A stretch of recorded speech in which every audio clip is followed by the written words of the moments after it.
At 7:42 on the morning of September 19, 1944, Lieutenant Edwin Leiper stood half-exposed in the open turret of his M18 Hellcat on Hill 246 near Ericourt, France, staring into fog so thick it reduced the world to 30 feet of gray nothingness. Then, out of that blank wall, a shape appeared. A German tank gun muzzle slid forward through the mist. Leiper was 26 years old. He had commanded a tank destroyer platoon for 3 months. He had never faced a Panther in combat. That morning, the German 113th Panzer Brigade was driving straight toward the 4th Armored Division's command post with 45 Panther tanks and 36 Panzer IVs.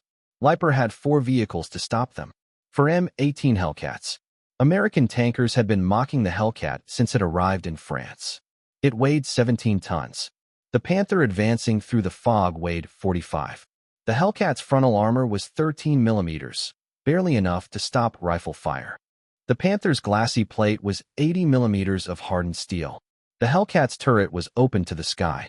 1 mortar round, 1 artillery fragment, 1 well-placed burst, and the entire crew would die. The 704th Tank Destroyer Battalion had received the first production M18s in May while still training in England. Captain Thomas Evans, commanding Company C, remembered watching his men circle the new vehicles in silence. The armor was thinner than the old M8 armored cars. The turret roof didn't exist. Protection had been traded for speed. Speed was the design philosophy. Buick engineers had built the Hellcat to reach 55 miles per hour, the fastest tracked armored vehicle in the war. Tank destroyer doctrine demanded speed, maneuver, strike, disappear. On paper, it was elegant. On the battlefield, against Panthers whose crews had survived 2 years on the Eastern Front, it looked like organized suicide. The 4th Armored Division had already paid dearly around Ericourt. In 3 days, they had lost 14 Shermans and 7 Stuarts. 25 men dead. 88 wounded. Most died the same way. German 75 mm and 88 mm guns punching clean through frontal armor at ranges American tanks couldn't answer. The Hellcat's 76 mm gun could not penetrate a Panther's frontal armor. Not at 1,000 yards. Not at 500. Not even point blank. Army test data was brutally clear. To kill a Panther, an M18 crew had to flank it, or gamble on a rare ricochet through the thin armor above the driver's position. Tank crews called the Hellcat a death trap. Veterans from older M10 battalions called it a suicide machine. At dawn, Hitler himself had ordered the counterattack. Stop Patton. Retake Nancy. Drive the Americans back across the Moselle River. The 111th and 113th Panzer Brigades were newly formed, equipped with factory-fresh Panthers. Their crews were young, inexperienced, but the machines they drove were the most feared tanks in Europe. At 7:45, Leiper's platoon crested Hill 246. 15 minutes earlier, Captain William Dwight, a liaison officer from the 37th Tank Battalion, had spotted the German column while driving his jeep through the fog. He had raced back to Combat Command A headquarters. Colonel Bruce Clark didn't hesitate. Take a platoon of tank destroyers. Get to Hill 246. Stop them. Leiper's crews had barely dismounted when the first Panther appeared at the base of the hill. Less than 100 yards away, its long-barreled 75 mm gun swept left and right, blind in the fog, hunting targets it could not see. Sergeant Stacy, commanding the lead Hellcat, had perhaps 15 seconds to decide whether American tank destroyer doctrine would finally prove itself, or whether the M18 would die exactly the way everyone expected. The Hellcat's gunner traversed the turret. The electric motor hummed. The Hellcat could rotate its turret 360 degrees in under 20 seconds. The Panther's turret was hand-cranked. Nearly a full minute for a complete rotation. That difference was everything. The gunner acquired the target. The Panther's hull filled the sight. Range, 75 yards. The German crew still hadn't seen them. At 7:46 and 15 seconds, Stacy gave the order. The 76 mm gun fired. The shell crossed the distance almost instantly and slammed into the Panther's right track assembly. Steel shattered. The track snapped. The tank lurched to a halt, smoke pouring from the damaged suspension. The German crew began bailing out immediately. They knew what was coming. 7 seconds later, a second round was chambered. The gun fired again. This time the shell punched through the thin side armor. The Panther erupted in flame. The commander and gunner escaped. The driver and radio operator did not. 30 seconds later, a second Panther emerged from the fog. Same place, same distance. This crew had heard the firing. They were searching desperately, but the fog swallowed everything. The Hellcat's low silhouette hid it completely. The gunner fired without waiting for orders. The shell struck the gun mantlet.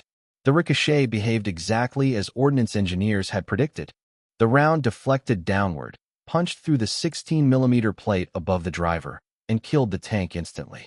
No fire, no smoke, just a dead machine. The Panthers kept coming. 747, Sergeant Henry Hartman, on the far left flank, destroyed the 3rd Panther with a single side armor hit. 748, Leiper's own Hellcat engaged from the center. The first round missed high. The second jammed the turret ring. The crew fled into the fog. 749, Stacy killed his 2nd Panther. This one saw them. The German gunner caught the muzzle flash and began traversing toward Stacy's position. Slowly, painfully slowly. The Panther fired, but too late. The Hellcat fired first. The shell penetrated the mantlet. The tank went dead. No movement. No survivors. 5 Panthers destroyed in 4 minutes. The Hellcat's speed hadn't mattered at all.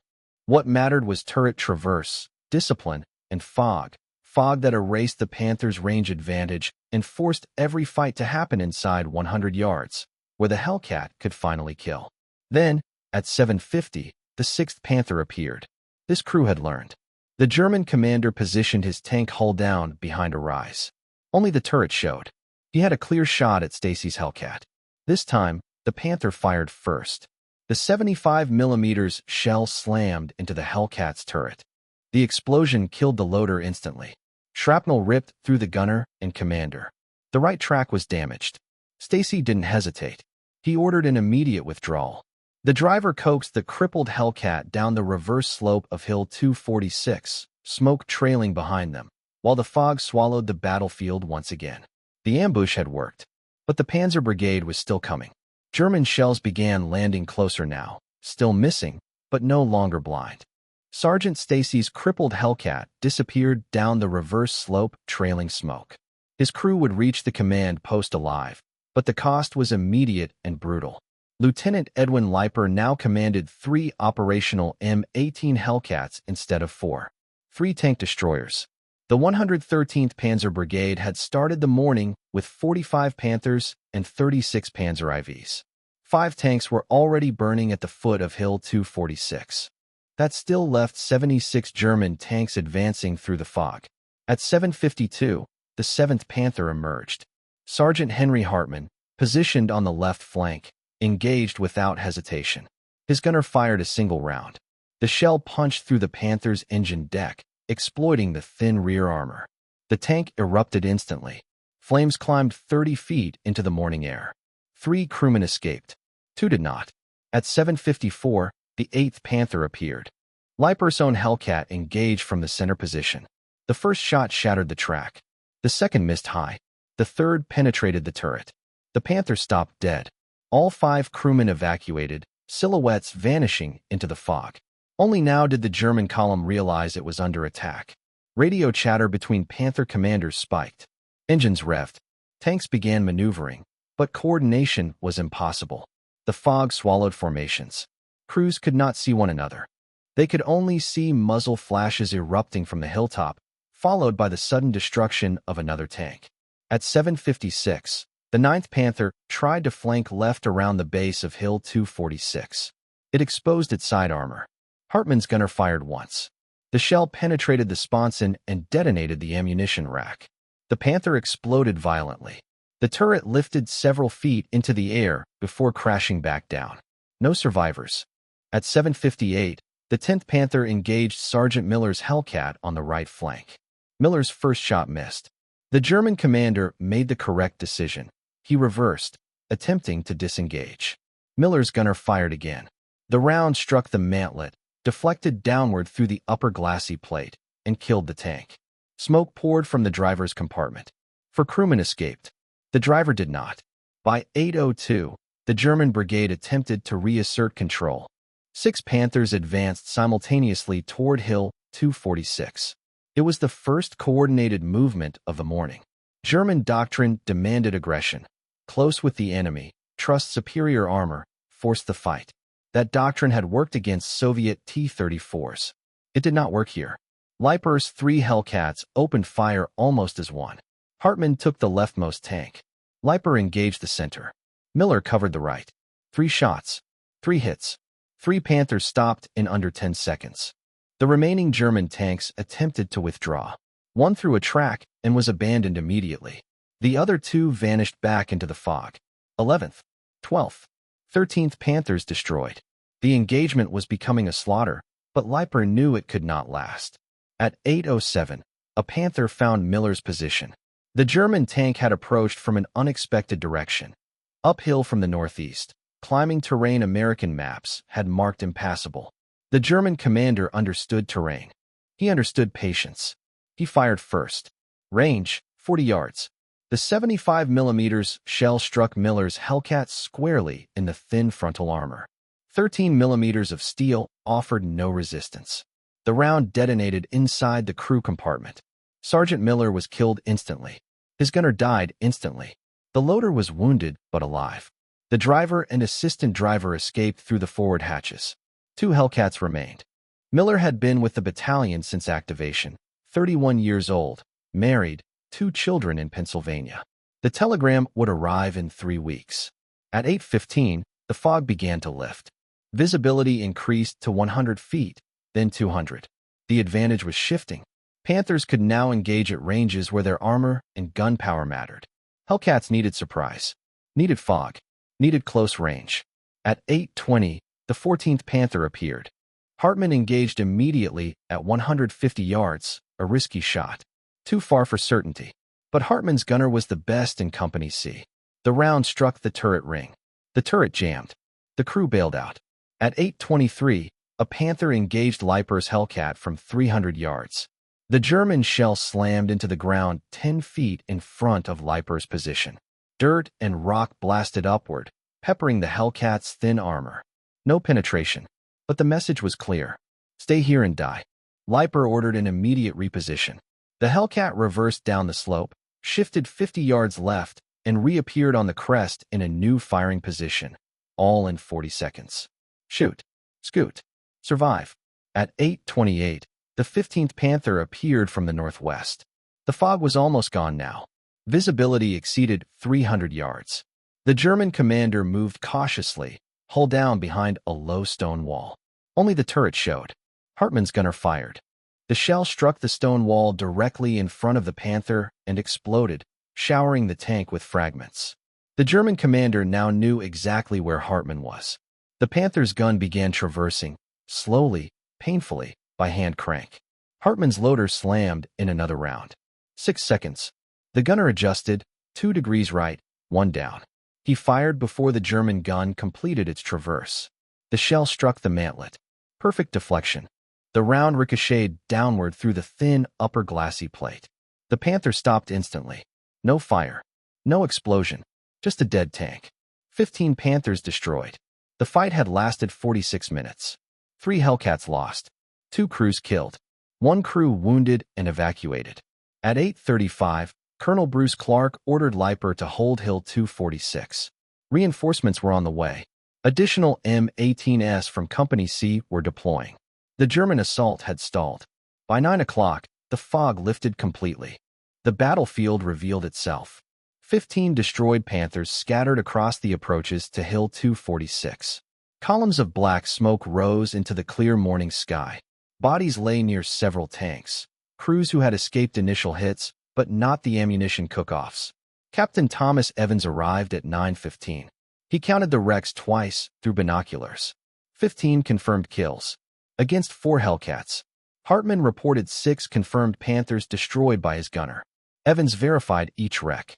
Textbook flank shots. Textbook mantlet deflections. Leiper reported 2 confirmed kills. A third could not be verified, possibly artillery. In combat, certainty is rare. Hill 246 held. The 113th Panzer Brigade withdrew. For the first time that morning, the theory written in classrooms at Fort Hood had survived contact with reality. Leiper accepted 2 confirmed kills for his crew. The German 113th Panzer Brigade regrouped south of Error shortly after 9 o'clock. They had begun the morning with 81 operational tanks. They now had 66. 15 Panthers destroyed in less than an hour. The brigade commander reported directly to 5th Panzer Army headquarters. His assessment was blunt. American tank destroyers were far more effective than intelligence estimates had predicted. He recommended avoiding engagement with M18 units unless German forces possessed both numerical superiority and clear visibility. Hill 246 had changed German thinking. For the 704th Tank Destroyer Battalion, it proved something equally important. The M18 Hellcat was not a suicide machine. It was not a death trap. It was exactly what General Andrew Bruce had envisioned. A fast, lethal weapon designed to exploit enemy mistakes and disappear before the enemy could answer. But September 19th was only the beginning. The Battle of Error would grind on for 10 more days. The German 5th Panzer Army committed additional brigades. The 111th Panzer Brigade joined the fight. More Panthers. More assaults. Company C of the 704th Tank Destroyer Battalion met them all.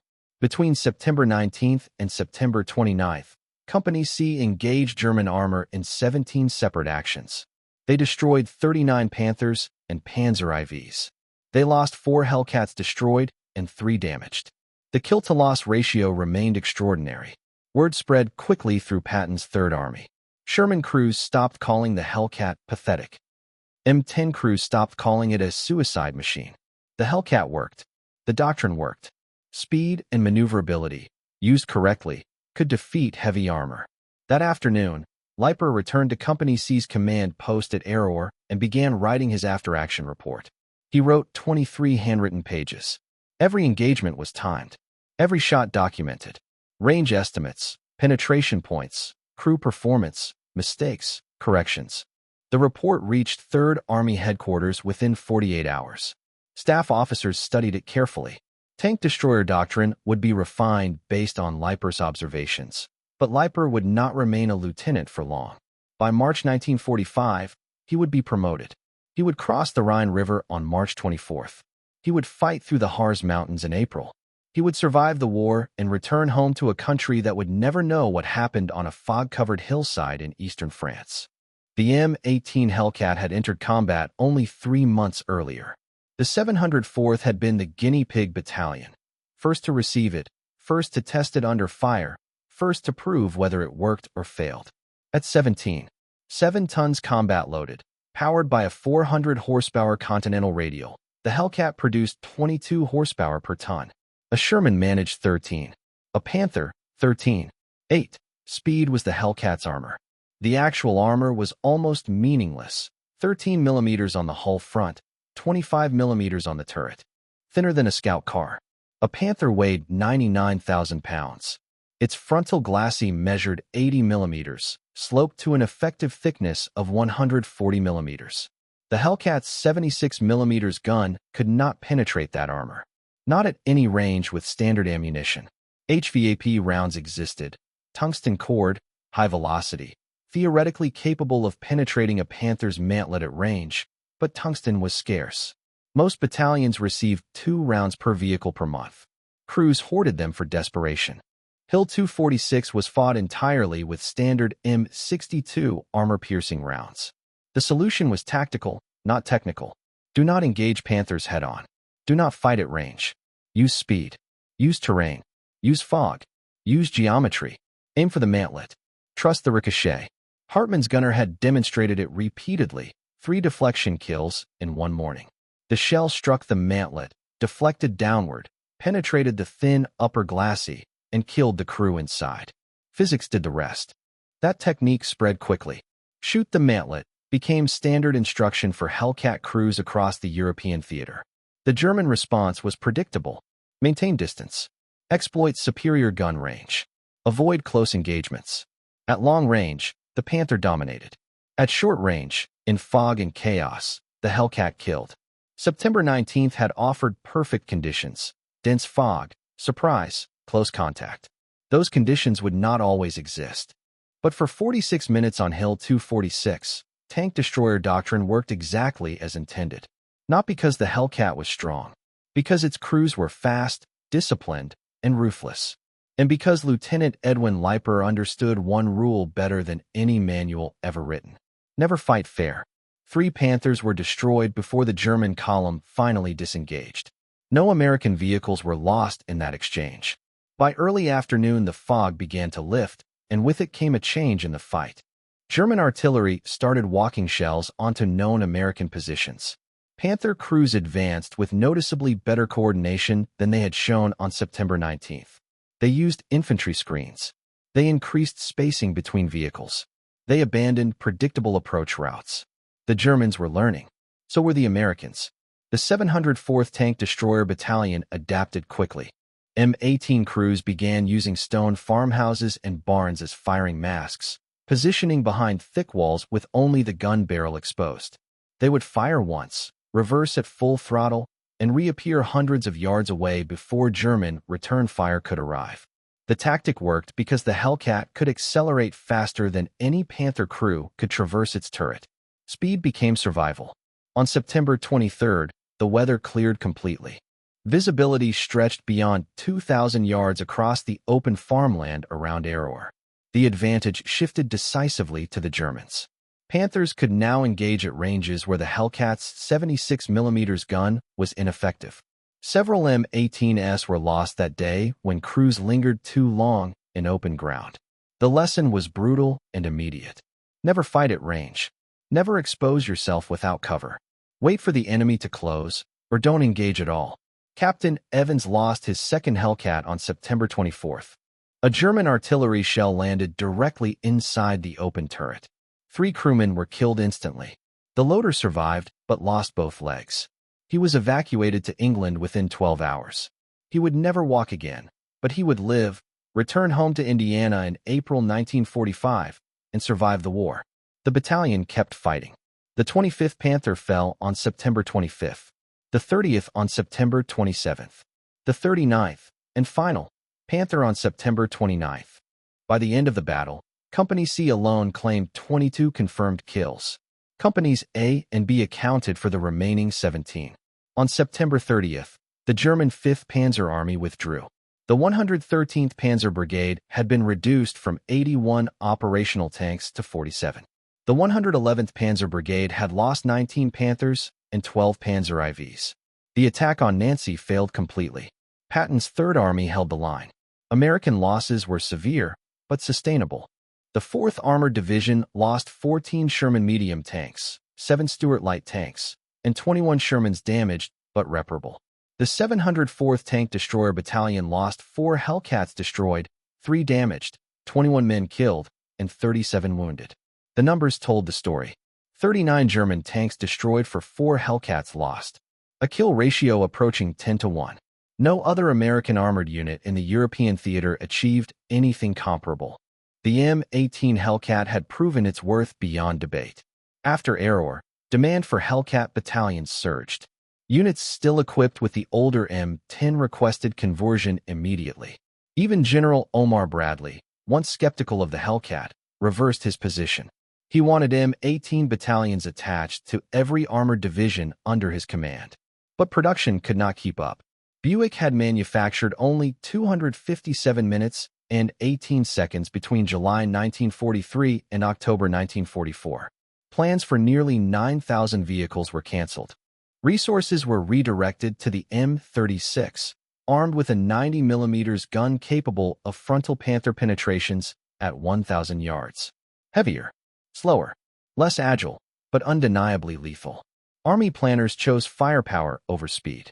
The men who fought at Aroer never agreed. Lieutenant Edwin Leiper continued commanding his platoon through October and November, supporting the 4th Armored Division's advance toward the German border. The Hellcats kept killing Panthers. The battalion kept proving that mobility and tactics could defeat armor twice their weight. Then came December. The Ardennes, Hitler's final gamble. On December 16th, German forces smashed through the Ardennes forest. 28 divisions, 1,400 tanks, Panthers and Tigers at the front. Orders reached the 704th at 2 o'clock on December 17th, immediate displacement north. The Hellcats raced toward Bastogne, 200 miles in 36 hours. They arrived before the Germans expected resistance. General Bruce's doctrine, fast tank destroyers responding to armored breakthroughs, was validated again. At Bastogne, the Hellcats waited. They let Panthers close. Then they struck. On December 22nd, Leiper's platoon destroyed 3 Panthers in 30 seconds. 2 more were disabled. The rest withdrew. By the time Bastogne was relieved, the 704th Tank Destroyer Battalion had destroyed 41 German tanks. They received a Distinguished Unit citation.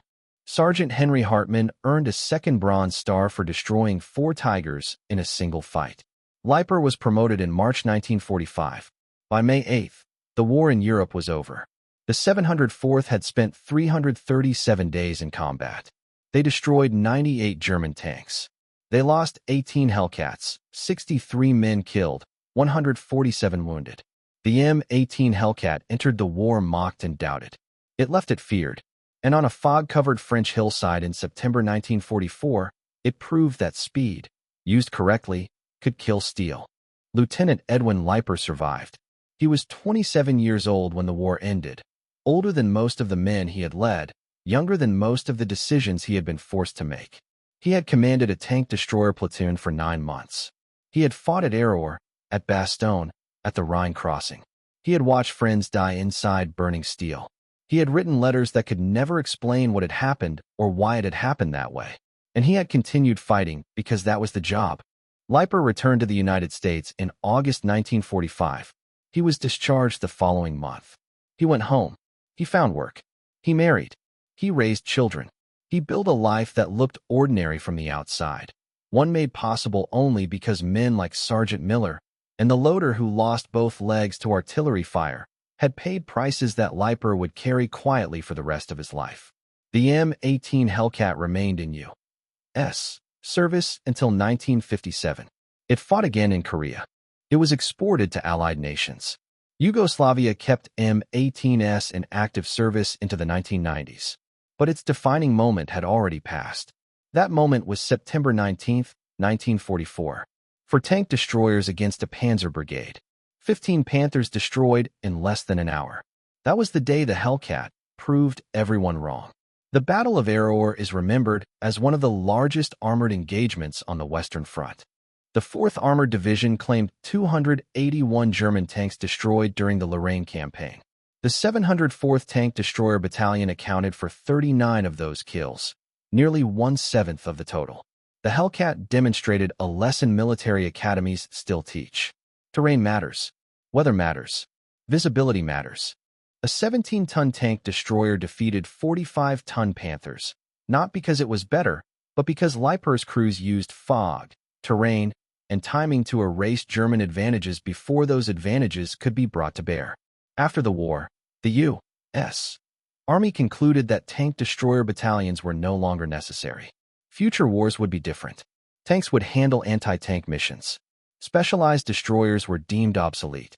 General Bruce's doctrine was formally abandoned in 1946. But the men who fought at Error knew something doctrine could not capture.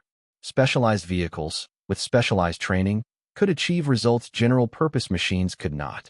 The M18 Hellcat was built to do one thing: kill tanks. And it did that job better than any American armored vehicle of the war. The numbers proved it: 10-1 at Error, nearly 5-1 across Europe. The 704th Tank Destroyer Battalion was deactivated in 1945. The men went home. The Hellcats were scrapped, exported, or forgotten. A few survived. Museums restored them. Today, operational M18s can still be seen at the American Armor Foundation and the National Armor and Cavalry Museum. In Error, France, a stone monument stands near Hill 246. It was erected by the town to honor the 704th. French citizens still maintain it. They remember what happened there. They remember who paid the price. Captain Thomas Evans survived the war. He returned to Pennsylvania. He rarely spoke about it. He attended a few reunions. He died in 2004 at age 87. His obituary mentioned Error, but not the 39 Panthers. Sergeant Henry Hartmann survived as well. He returned to New Jersey. He worked as a machinist for 37 years. He attended every reunion until his death in 1998. He never forgot the 6 Panthers he destroyed. He never forgot the men who died beside him. What became of Lieutenant Edwin Leiper after the war is less clear. Records show him in a photograph taken in March 1945 at Altfeld, Germany, third from the left, first lieutenant's bars on his collar, standing among men who had trusted him with their lives. After that, the trail fades. Perhaps deliberately.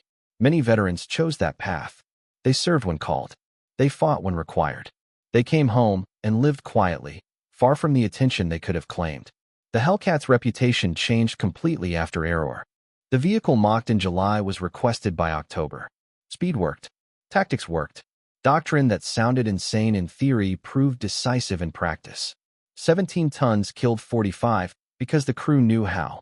That is the lesson of Hill 246. Superior equipment does not guarantee victory. The Panther may have been the finest medium tank of the war, but 15 of them burned on a fog-covered French hillside because American crews fought smarter, moved faster, and used the battlefield better. And that truth has never changed.